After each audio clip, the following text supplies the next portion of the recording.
Les vraies voix Sud Radio avec Benjamin Glaise, journaliste Sud Radio, Jean Dorido, docteur en psychologie, Philippe Bilger, magistrat honoraire, et notre invité qui vient de nous rejoindre, Coralie Dubost, députée La République En Marche de l'Hérault. Tout de suite, c'est le grand débat des vraies voix.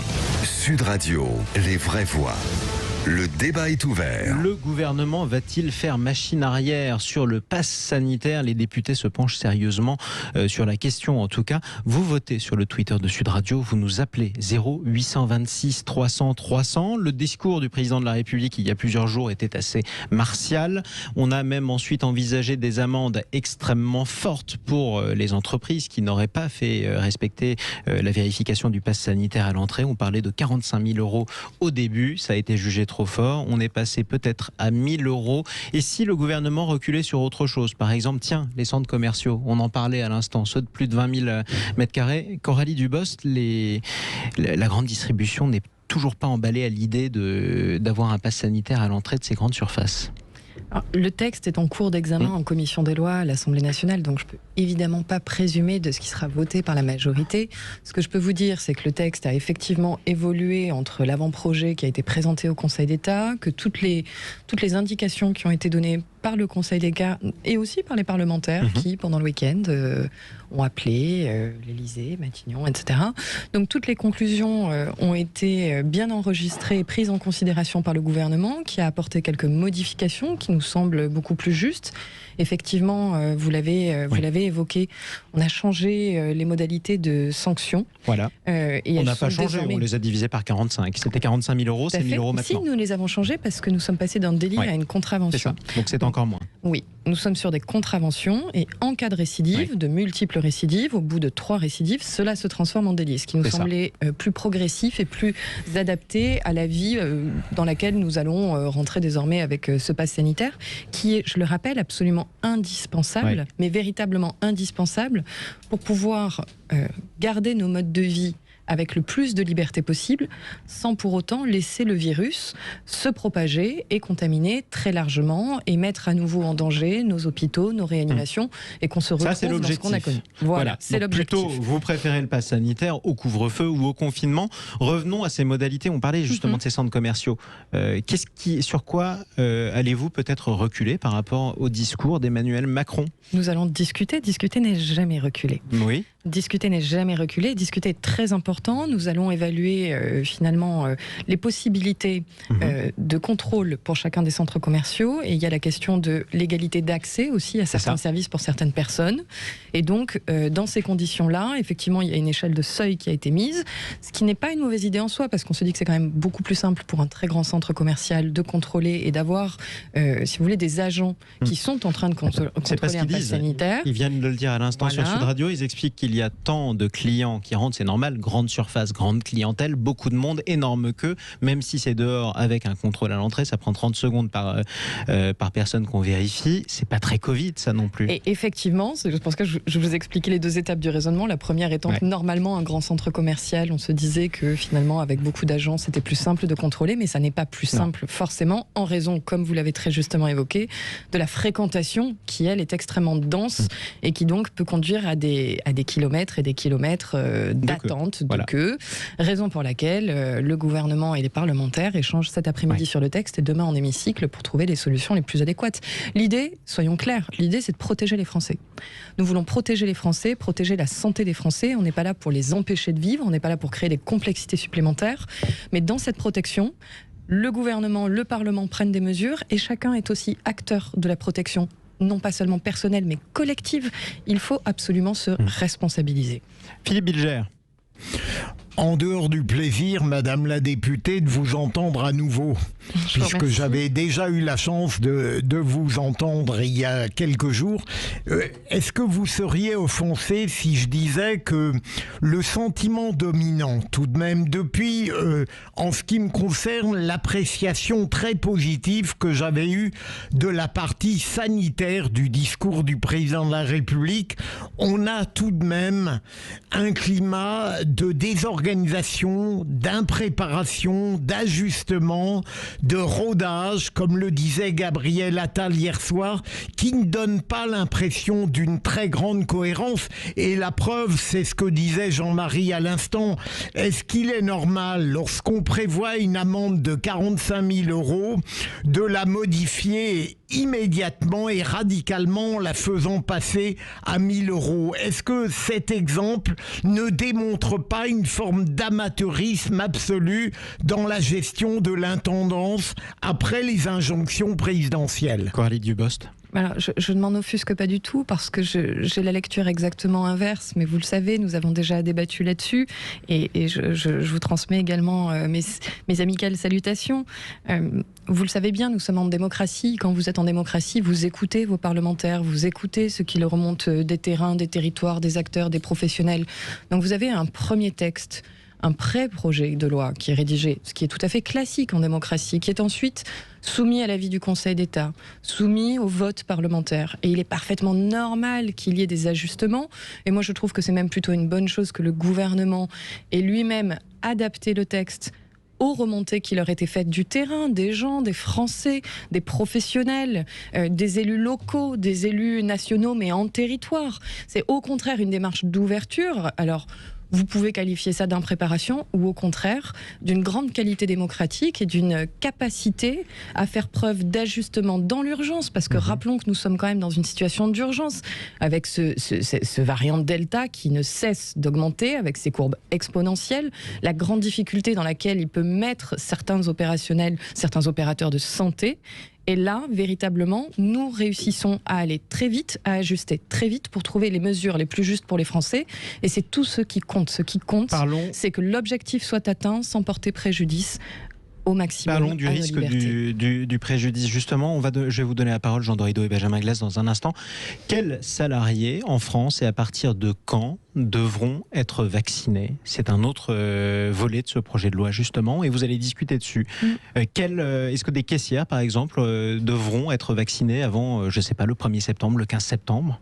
Alors, ils n'ont pas forcément le temps. Il y a des étapes progressives. Vous savez que c'est d'abord tous les opérateurs et tous les salariés au niveau sanitaire et tout ce qui est parasanitaire, social, donc les transporteurs sanitaires, etc. Vous avez tous ceux qui sont en contact avec les publics fragiles. Tous ceux qui sont en contact avec les publics fragiles. Après, je pense que progressivement, il va falloir envisager la question des professions plus largement exposées au public.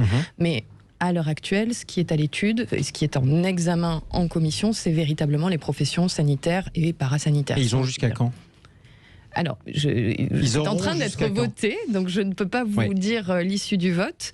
Normalement, c'était jusqu'au 15 septembre dans le texte. Il y a différents amendements qui seront débattus et nous verrons ce qui sera voté sachant que la file d'attente est importante sur les sites de réservation de rendez-vous pour se vacciner. Tout à fait, mais sachant aussi qu'ils étaient prioritaires dans la vaccination depuis janvier et qu'ils ont eu l'occasion toute l'année de se vacciner. Est-ce une raison pour les punir s'ils sont en retard? C'est pas une question de punition, c'est une question d'exemplarité dans leur propre métier, de ne pas mettre en danger les personnes qui viennent à l'hôpital ou en clinique en toute confiance pour se faire soigner et non pour être contaminées. Benjamin Glaise.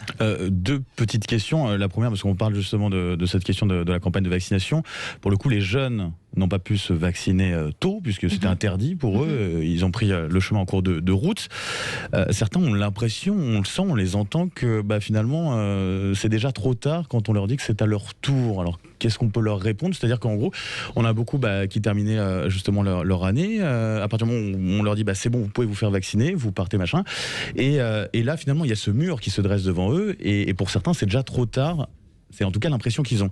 Et d'autre part, on a des mesures de freinage qui vont être annoncées, normalement demain à 13h par le Premier ministre. Comment expliquer qu'on doive, au-delà du pass sanitaire, mettre en outre des mesures de freinage? Comment on explique qu'on ait besoin des deux à ce niveau-là? Alors sur votre première question sur les jeunes, déjà je connais beaucoup de jeunes qui se sont fait vacciner, qui ont même eu leur double dose de leurs 15 jours, donc certains avaient pris toutes les mesures nécessaires.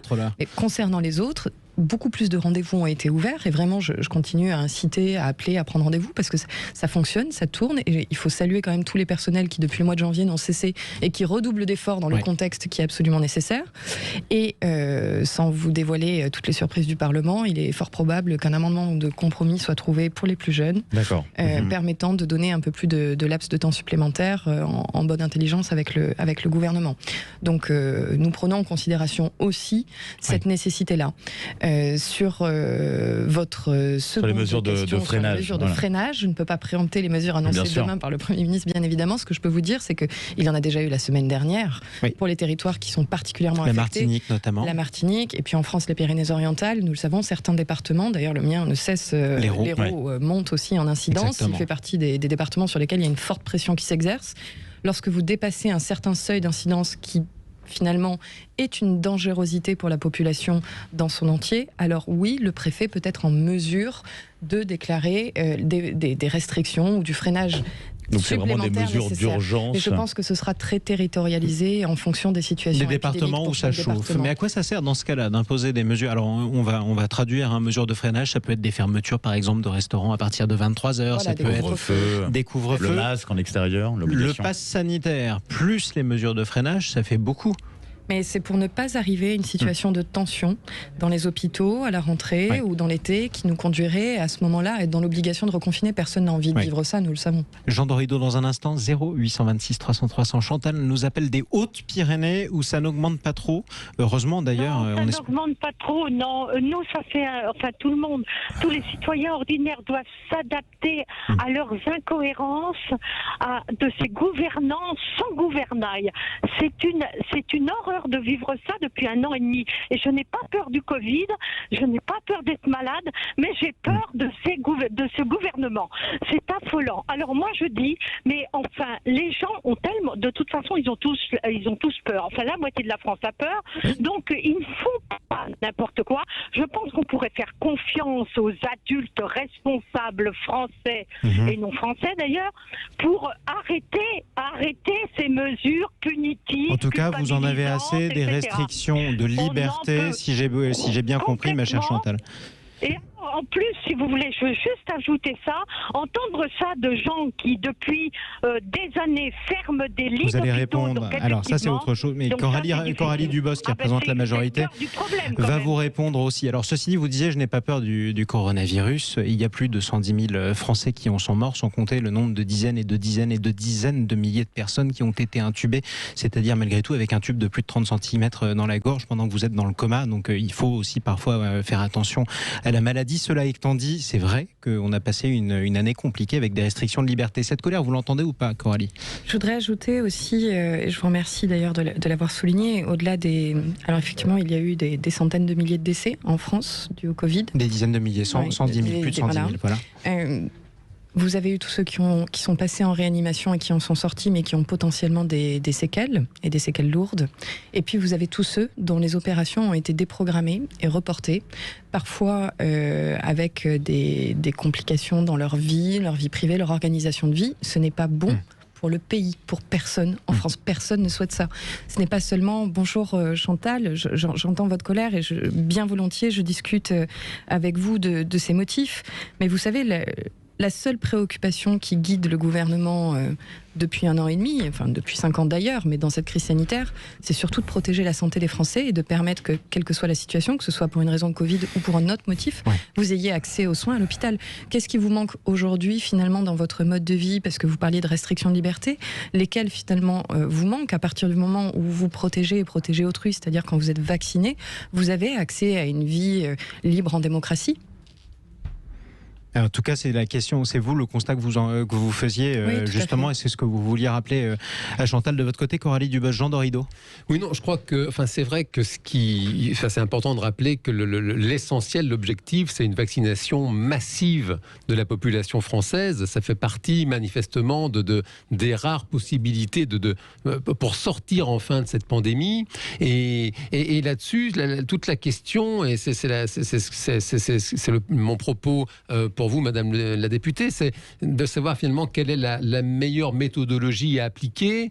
On vient de voir quand même avec le discours du président Emmanuel Macron que finalement l'obligation à la vaccination pour la population du personnel soignant, ça marche quand même plutôt pas mal. C'est-à-dire qu'on avait une vraie partie de la population soignante qui semblait réfractaire au vaccin. Il y avait, on en parlait tout à l'heure, une espèce d'anxiété de dire mince, on va avoir une hémorragie de ce personnel quand on va les obliger à se vacciner. Ils vont quitter leur travail. Et puis on se rend compte que finalement, non. Finalement, ces personnes aujourd'hui prennent massivement le chemin de la vaccination. Venez-en. Alors, Jean Dorido, est-ce que vous suggérez que la vaccination aurait dû être obligatoire pour tous si vous dites que ça marche pour les soignants? Je pense qu'il est urgent de poser la question clairement et d'envisager clairement une vaccination obligatoire pour tous les Françaises et les Français. Les bébés se font vacciner, ils ont 11 vaccins obligatoires, il faut quand même pas tant d'histoire et ça sauve des vies quand même tous les ans. Je comprends pas comme un adulte de 30, 40, 50 ans, 20 ans, 80 ans va faire des manières et dire oh mais moi j'ai pas peur. Très bien de ne pas avoir peur. Là on est sur un souci d'intérêt collectif, de protéger collectivement notre société parce que le confinement a des effets dramatiques sur la santé mentale. Et c'est vrai que je m'étonne que notre président, qui sait parfois être très ferme, parfois à raison, parfois à tort, bon, voilà, ça c'est son histoire. On a peut-être trouvé le seul Français... Je m'étonne qu'on n'envisage pas une vaccination obligatoire contre cette maladie. On a peut-être trouvé le seul Français, Jean Dorido, qui a trouvé que Emmanuel Macron était trop modéré dans son discours il y a quelques jours. Coralie Dubost. J'entends votre propos parce que, à titre personnel, je m'étais déjà exprimé, je suis en faveur de la vaccination obligatoire pour tous. Mais finalement, je pense quand même que la solution retenue est plus fine et plus intelligente. Elle est plus fine, c'est qu'elle marche pas. Plus intelligente. Mais attendez, nous sommes en train de voter le texte et il sera mis en œuvre dès la semaine prochaine.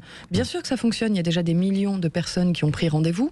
Vous venez de le dire, beaucoup de soignants qui jusque-là ne s'étaient finalement... En fait, ils n'étaient pas tant réfractaires au vaccin, mais ils n'avaient pas forcément pris le temps d'aller poser les questions, le discours, etc. Pardon, de vous laissez-moi terminer juste, parce que ce week-end, j'étais dans ma circonscription et j'ai discuté avec des infirmières. J'ai discuté avec des infirmières qui n'étaient pas encore vaccinées et qui ne l'envisageaient pas de façon, si vous voulez, craintive, juste qui m'avaient dit, moi j'étais prise dans le flot de la vie, c'était pas obligatoire, donc j'attendais finalement le moment où je n'aurais que ça à faire.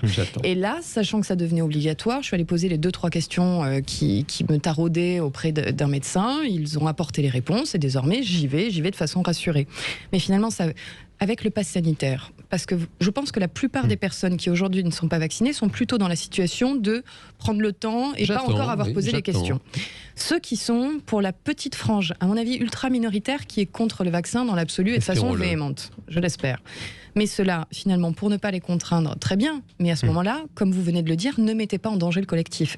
D'où la raison du pass sanitaire. Et c'est pour ça que le pass sanitaire est finalement plus pertinent que la vaccination obligatoire. Peut-être qu'un jour, nous serons obligés d'y parvenir. Mais en attendant, le pass sanitaire me semble beaucoup plus pertinent, précisément pour permettre à tous ceux qui n'ont pas encore été vaccinés, mais qui sont prêts à en prendre le chemin, d'y aller de façon pacifique. Reste à voir où est-ce qu'il est demandé, ce pass sanitaire. C'est votre travail maintenant, Coralie Dubost, avec tous les députés. Il est mis en œuvre. Et comment il est mis en œuvre?